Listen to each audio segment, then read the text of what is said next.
నమస్తే, welcome to our channel. నేను మీ Ram. Big boss season 9 ఈ సీజన్కి సంబంధించి స్టార్ మా ఏదైతే ఉందో ఇది బిగ్ బాస్ మొత్తాన్ని ఇండియా వైడ్ హ్యాండిల్ చేస్తున్నారు. అయితే ఇప్పుడు మన తెలుగు బిగ్ బాస్కి సంబంధించి ప్రధానంగా అన్నపూర్ణ స్టూడియోస్లో షూటింగ్ జరుపుకుంటోంది. టెలికాస్ట్ కూడా మా టీవీలో అవుతుంది, తెలుగులోనే వస్తుంది. అయితే ఇప్పుడు ఈ బిగ్ బాస్ హౌస్ని షిఫ్ట్ చేయనట్టుగా వార్తలు వస్తున్నాయి. బిగ్ బాస్ సీజన్ 1 పుణేలో జరిగినట్లుగా ఇప్పుడు ఇది ఎక్కడికైనా తరలిస్తారా, హైదరాబాద్లో కాకుండా ఇంకెక్కడైనా ఉండే అవకాశం ఉందా, అసలు ఉంటుందా లేదా ఆగిపోతుందా? ఈ అంశాలకు సంబంధించి మనతో మాట్లాడడానికి సినీ మరియు రాజకీయ విశ్లేషకులు దాసరి విజ్ఞాన్ గారు ఉన్నారు. ఆయనతో మాట్లాడదాం. నమస్తే అన్న. నమస్తే. ఉంటుందా ఉండదా, ఊడిపోద్దా, ఏంటి అసలు? యాక్చువల్గా కన్నడ బిగ్ బాస్కి అయినటువంటి సిచ్యువేషన్ని సీరియస్గా తీసుకుంది ఎండమాల్ షైన్.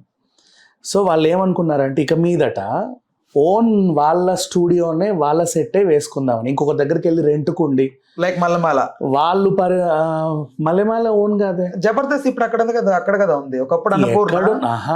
జబర్దస్త్ ఎన్ని మారిందో నీకు తెలియదు. నానక్రమ్ కూడా స్టూడియోలో ఓవైపు డి ఓవైపు జబర్దస్త్ ఉండే, ఇంకొక సిచ్యువేషన్ లో వైపు ఆ పటాసు ఓవైపు జబర్దస్త్ అట్లా నడిచేది. నానక్రమ్ కూడా రామనాయుడు స్టూడియో. తర్వాత ఫస్ట్ అన్నపూర్ణకు కూడా వచ్చింది. అన్నపూర్ణ నుంచి అటేటో పోయింది, అటు నుంచి మళ్ళీ ఇంకేటో పోయింది. అది పోతానే ఉంటది. స్టూడియోస్ అవన్నీ రెంట్కే ఒక ఫ్లోర్ ని 6 months రెంట్ తీసుకుంటారు.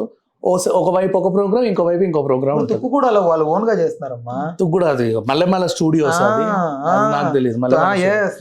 అంత దూరం ఎందుకు పెట్టారు? ఎందుకంటే అక్కడ ఓన్ ల్యాండ్ కొని రెంట్లు కట్టే బదులు అక్కడే స్టూడియో కట్టిద్దాం, అక్కడే కట్టి అక్కడే మొత్తం ఓవరాల్ ఈ శ్రీదేవి డ్రామా కంపెనీ జబర్దస్త్ అక్కడే చేస్తున్నారు. అలాగే వీళ్ళు కూడా ఏదన్నా అయితే యాక్చువల్గా ఈ పని రాజమౌళి చేస్తుంటే ఎంత బాగుండవు.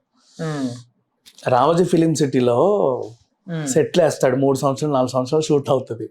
దాని బదులు ల్యాండ్ కొనుక్కోవచ్చు తెలుసా, బయట ఇంకెక్కడన్నా పెట్టుకుంటే. అదే విన్ విన్ సిచ్యువేషనే. బట్ ఆయన చెప్తున్నా, ఇప్పుడు వీళ్ళు ఇలా ఆలోచించారు, బాగుంది. అంటే లాంగ్ రన్ లో మనము ఉంటున్నప్పుడు, ఇప్పుడు జబర్దస్త్ 12 ఏళ్ళు మొన్నే 12 ఏళ్ళ ఫంక్షన్, మరి అంత లాంగ్ టర్మ్ ఉన్నప్పుడు ఇంకా అదే ఎందుకు? Win win situation. వాళ్ళకంటూ వీళ్ళ స్టూడియోలు రేట్లు పెరుగుతూ ఉంటాయి కానీ తగ్గించరు. కాంట్రాక్ట్కి అండ్ రెమ్యునరేషన్లు పెరుగుతాయి, అన్ని పెరుగుతాయి, ఎక్కువే పెరుగుతాయి. డి షో అండ్ ఇప్పుడు D20 or 22 సీజన్ రన్, మరి 20 ఏళ్ళు అంటే 20 సీజన్లు, సంవత్సరానికి 1-2 వచ్చినా కూడా. ఇట్లా చూసుకుంటూ పోతే ఇవి రెగ్యులర్ గా పాతుకుపోయినాయి. ఇక ఈ సుమాతో ప్రాబ్లం ఏం లేదు. సుమా షో అన్ని రామోజీ ఫిలిం సిటీలో, క్యాష్ అవన్నీ ఫిలిం సిటీలో చేశారు. అవి అయినప్పటికీ వాళ్ళకన్నా రెంట్ ఇవ్వాలి. వేరే ఈనాడు టెలివిజన్ సమర్పణ అయితే ఓకే, బయట వాళ్ళు అయితే రెంట్కి ఇచ్చుకోవాల్సిందే. ఈనాడు ఎక్కువ ఇక్కడ జరుగుతాయి సారథి స్టూడియోస్ లో. సో నా వాట్ హ్యాపెండ్, సడన్ గా ఈ స్టూడియోకి పర్మిషన్ లేకపోయినా, ఈ స్టూడియోకి ఏదన్నా ఉన్నా నా షో ఎందుకు ఆపుకోవాలి?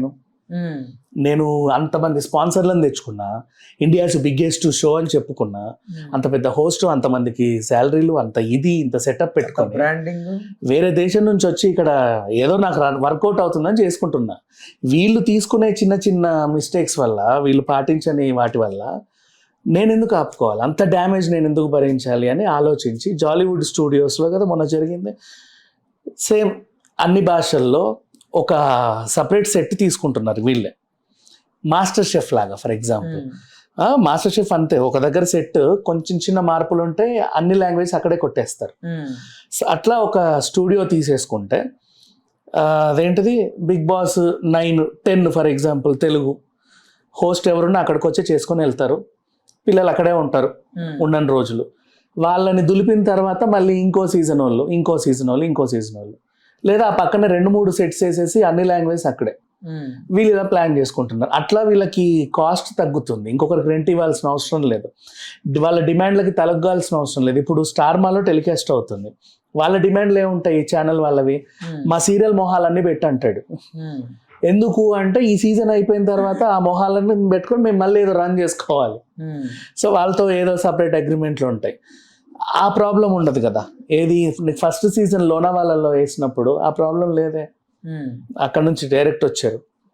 నెక్స్ట్ ఎక్కువ రెంట్స్ని కూడా హాఫ్ తగ్గించుకోవచ్చు, ఎక్స్పెండిచర్ హాఫ్ తగ్గించుకోవచ్చు. హోస్ట్ ఇప్పుడు ఆ ఛానల్ సంబంధించిన ప్రెషర్ ఉండదు కాబట్టి ఫ్రీగా ఉంటారు. నీ స్పాన్సర్షిప్ ఇవన్నీ కూడా నీ కంట్రోల్లోనే ఉంటాయి ఆల్మోస్ట్, ఎంత కాదనుకున్నా. ఇప్పుడు నాగార్జున గారు హోస్ట్ చేస్తారా లేదా? చేయొచ్చు, చేయలేకపోవచ్చు.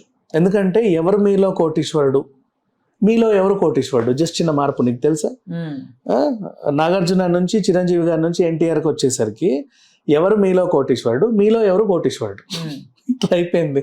బిగ్ బాస్ కూడా అంతే వస్తుంది, ఏదో చిన్న చిన్న మార్పులతో వేరే ఛానల్కి వెళ్తే ఇన్ కేసు ఒకవేళ అటు ఇటు మారి భలే బాసు బిగ్ బాస్ ఆ చండాలా ఉండదులే. అదే కంపెనీ భలే బాస్. బిగ్ బాస్ ఉన్న అడ్వాంటేజ్ ఏంటంటే మారే ఆ కన్నులు అన్ని లాంగ్వేజెస్, ఆ కన్నులు మారితే 9 ఎట్లా మారుతుంది కదా, 9 10 అవుతుంది, 10 11 అవుతుంది, అదే మార్పు.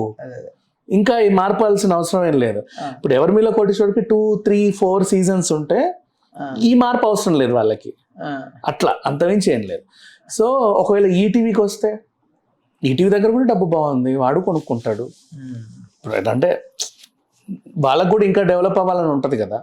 జెమినీ కూడా డెవలప్ అవ్వాలనే పాపం అది తీసుకున్నాడు, వర్కౌట్ అయ్యింది, ఇట్స్ ఓకే, నాట్ బ్యాడ్, మరీ అంత ఏం కాకుండా ఇట్స్ ఓకే. కాకపోతే యాప్స్ కూడా మారిపోతాయి, నీకు హాట్స్టార్ నుంచి ఇటు వచ్చేస్తాయి.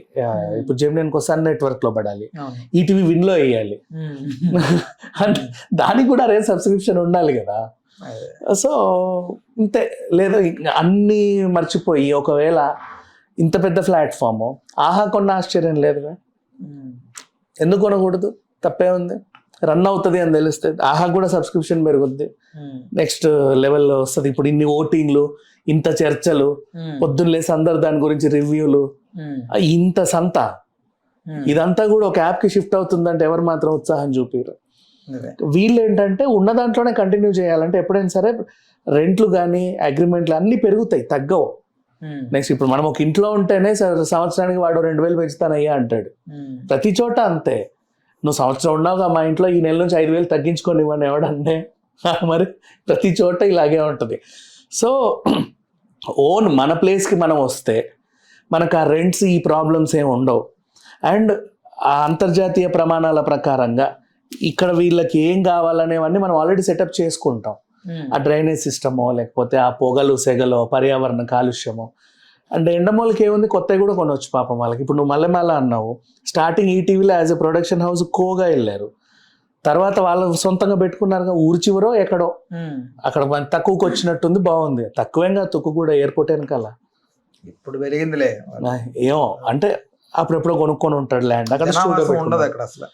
కోకాపేట్ సైడ్ స్టూడియోస్ ఉన్నాయి, మన గండిపేట సైడ్ స్టూడియోస్ ఉన్నాయి, రీసెంట్ గా అక్కడ ప్రగతి నగర్ లో కూడా ఒకటి ఓపెన్ స్టూడియోలు ఉన్నాయి, బోల్డ్లను ఉన్నాయి శివారు ప్రాంతంలో. సో వీళ్ళందరూ అక్కడికి వెళ్తున్నారు, రెంట్ తక్కువ.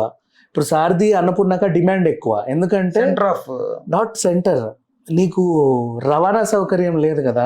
పొద్దున్న లేస్తే ఫోన్ చేస్తే వచ్చేస్తాడు వాడు నడుచుకుంటూ, ఇక్కడే ఉంటారు కాబట్టి అందరూ. ఇప్పుడు ఇక్కడ నుంచి అక్కడికి నువ్వు అందరిని తరలించి తీసుకురావాలి, ఆ హెడ్ ఏక్స్ కూడా వేరే ఉంటాయి యాక్చువల్లీ. అండ్ డబుల్ పేమెంట్లు, ఎటు చూసుకునే ఎక్స్పెన్స్ అంతే ఉంటుందిలే. రెంట్ తగ్గించుకోవడానికి వెళ్తారు కొంతమంది. ఓన్ ప్లేస్ అయితే ఆ రెంట్ ఉండదు, ఆ బడ్డను వచ్చినప్పుడు పెట్టుకోవచ్చు, అవసరం లేదు. ఓ వైపు వాళ్ళు ఓ వైపు వీళ్ళు అనేది ఏమి ఉండదు.